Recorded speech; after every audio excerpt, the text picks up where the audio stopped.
Hi, அனைவருக்கும் வணக்கம்.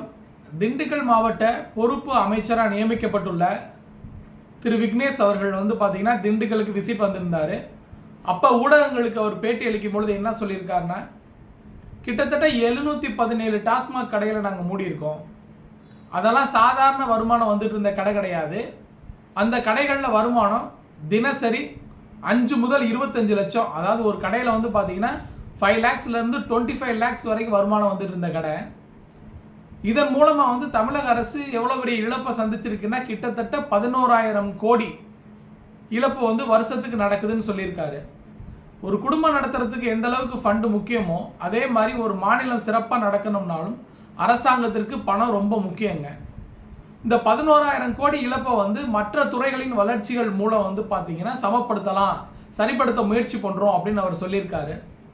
இதன் மூலம் அவர் கருத்து என்ன சொல்ல வர்றாருன்னா, எங்களுக்கு எவ்வளவு சுமைகள் ஏற்பட்டாலும் மக்களுக்கு எந்தவித சுமைகளும் ஏற்படக்கூடாது, மக்களுடைய நலன் தான் முக்கியம் அப்படின்னு எங்கள் முதல்வர் விஜய் அவர்கள் ஸ்டெப் எடுத்துட்டு இருக்காரு. அதுக்கு உதாரணம் தான் இந்த 717 கடைகள் மூடினது அப்படின்னு சொல்றாரு. மென்மேலும் தாவேக்கானால மக்களுடைய வளர்ச்சி அதிகரிக்குமா என்று பொறுத்திருந்து பார்ப்போம்.